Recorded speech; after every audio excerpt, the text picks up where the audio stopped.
ఎక్కడ ఉన్నా మేము చెప్పే కొన్ని మాటల యందు లక్ష్యముంచి మేలు పొందాలని మీ మధ్యకి ఆత్మ సంబంధమైన విషయాల గురించినటువంటి సువార్తను తీసుకొని వచ్చి ఉంటున్నాం. మనిషి యొక్క మనుగడ, మనిషి యొక్క జీవిత విధానం, మానవుని యొక్క మరణం తర్వాత ఉన్నటువంటి సత్యాన్ని మీ ముందు ఉంచుతూ ఉంటున్నాం. మనందరం కూడా మొన్న రాత్రి 12 గంటల వరకు ఒక మొదటి సెకండ్ వరకు ఎదురు చూసాం. పాత సంవత్సరము పోయి క్రొత్త సంవత్సరంలోనికి మనం రావాలని, పాత సంవత్సరానికి గుడ్ బై చెప్పి నూతన సంవత్సరంలో మనం మంచిగా సంతోషంగా ఉండాలని, హ్యాపీ న్యూ ఇయర్ అని అందరికీ ఒకరికొకరము చెప్పుకొని ఉన్నాం. మన ఇళ్ళ ముందు కూడా మేము ఇప్పుడు నడుస్తూ వస్తూ ఉన్నాం. చూస్తే చాలా ఇళ్ళ ముందు ముగ్గులు చక్కగా ముగ్గులు వేసుకొని ఉన్నారు.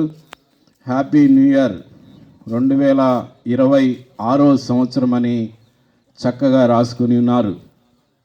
ఈ సంవత్సరము మనం సంతోషంగా సమాధానకరంగా ఉండాలనే ఆశతోటి మనందరం కూడా ఎదురు చూస్తూ ఉన్నాం.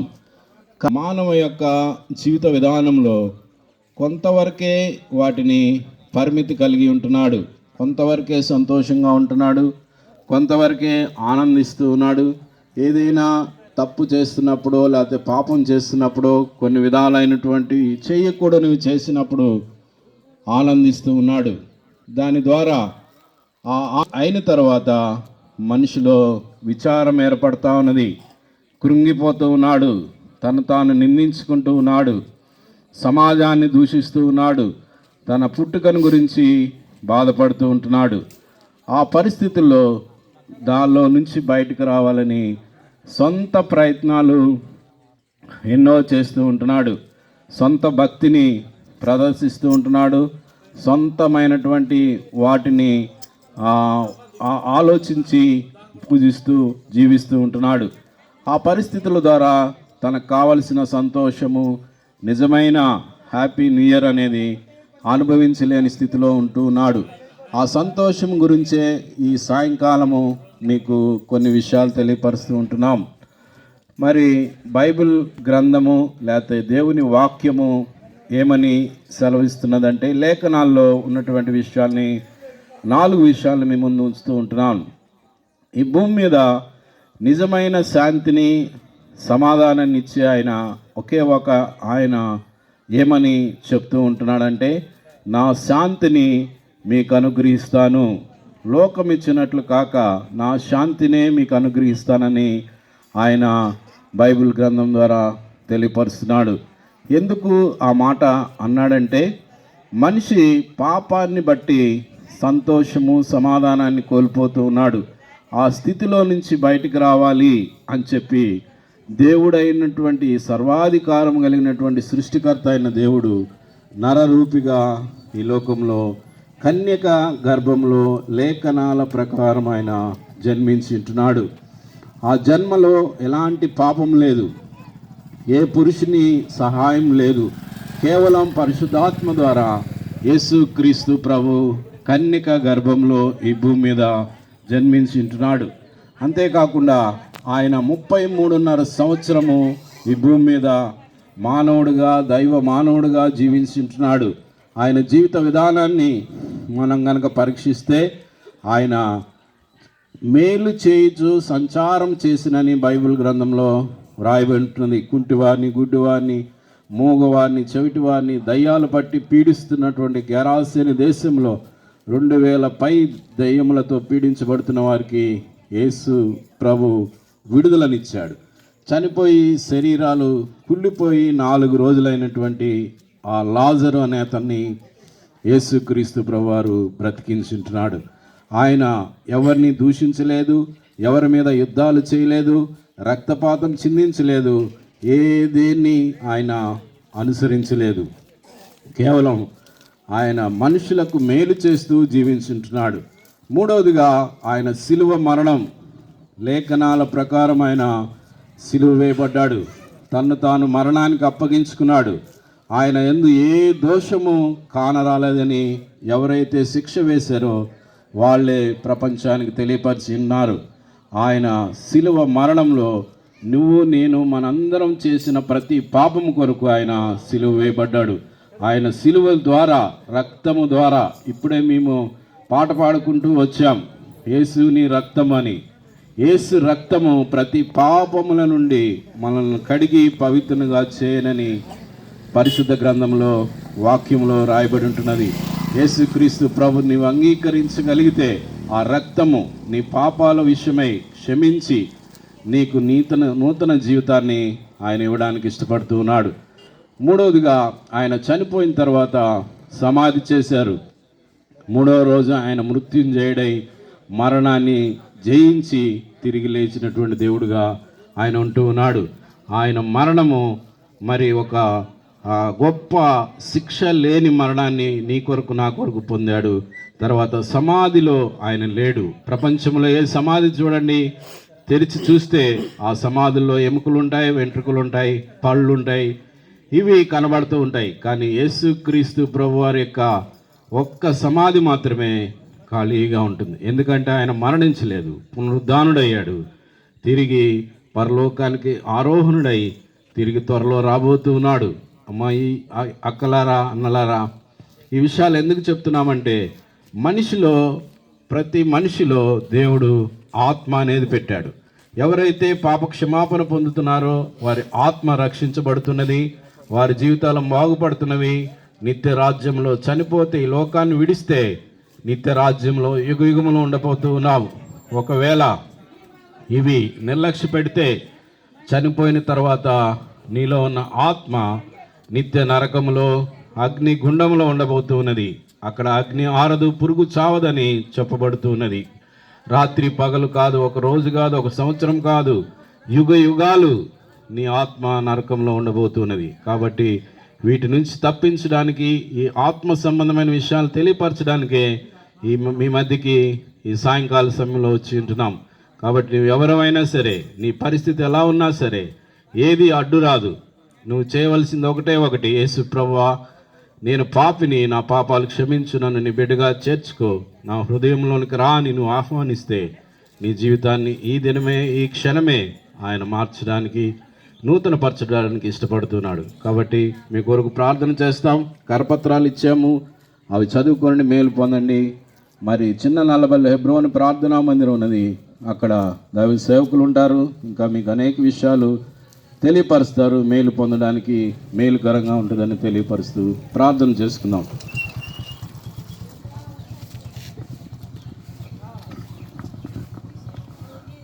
ప్రార్థన.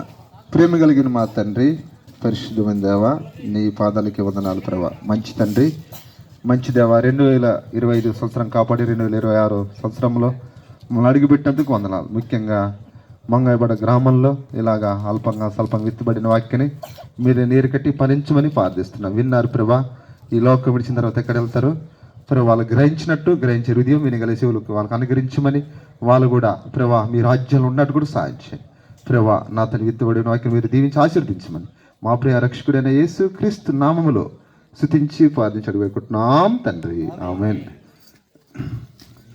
ಕೆಂಜನಂಕಿ ಕಮ್ಮಗ ಮಂದೆ ಏಸಯ್ಯ ಕುಶಲ್ ಕಬರು ಕೆಂಜನಂಕಿ ಜಪ್ಪನು ವರಟಿ ಓ ಅನ್ನಲೋರೆ ಕೆಂಜನೈ ಜಪ್ಪನಟಿ ವರಟಿ ವಾಸುಡಾಟಿ ಏಸಯ್ಯ ಬೇನೋಡು ತೊಲಗುకున్నాడు వరటి వాసుడాటి తెలుసుకున్నాడు. నీ పాపకు అంత క్షమించనదు అన్నా, పరలోకమోదన హరి కూడా అక్క వరటే నోడు తెలుసుకున్నాడు వరటే చూడటే ఏసయదేనోడు తెలుసుకున్నాడు జనకి కమ్మగమంద ఏసయ్య కుశల కబురు జనకి అప్పుని వారాటి ఓ అన్నలరే జనకి గప్పుని వారాటి వారాటి వాసేయోడాటి ఏసయ్య తుంగాని పనుగు ఓడాటి వారాటి వాసేయోడాటి ఏసయ్య తుంగాని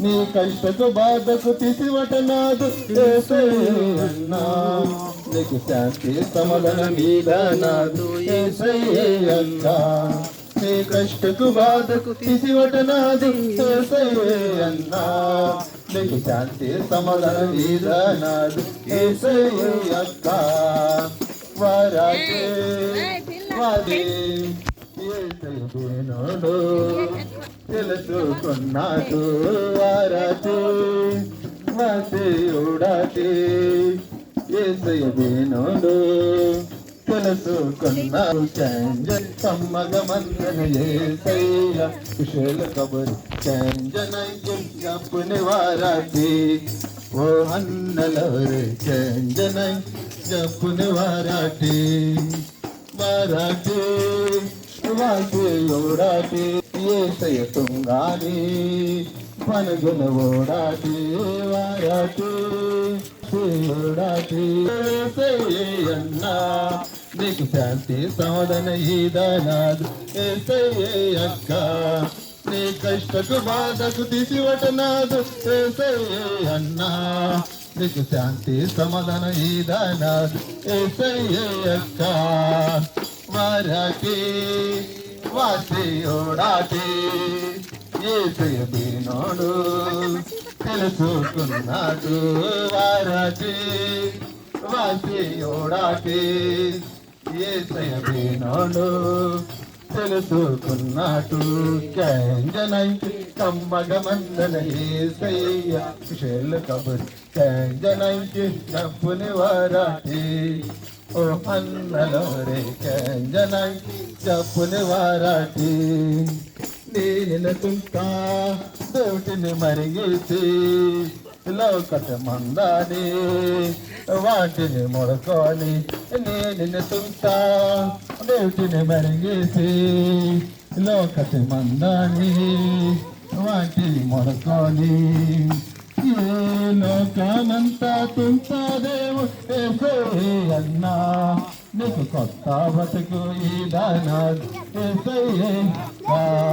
ఏ లోకమంతా తుంటాదేవుడు అన్నా నీ కొత్త బతుకు ఈ దానాదు అక్క వారాటే వాసేయోడాటే ఏసయ్య బీనోడు తెలుసుకున్నాడు వారాటే వాసేయోడాటే ఏసయ్య బీనోడు తెలుసుకున్నాడు జనకి కమ్మగమందన ఏసయ్య కుశల కబురు జనకి గప్పుని వారాటే ఓ అన్నలోరు జనకి గప్పుని వారాటే ఓ అక్కలోరు జనకి గప్పుని వారాటే వారాటే వాసేయోడాటే ఏసయ్య బీనోడు తెలుసుకున్నాడు వారాటే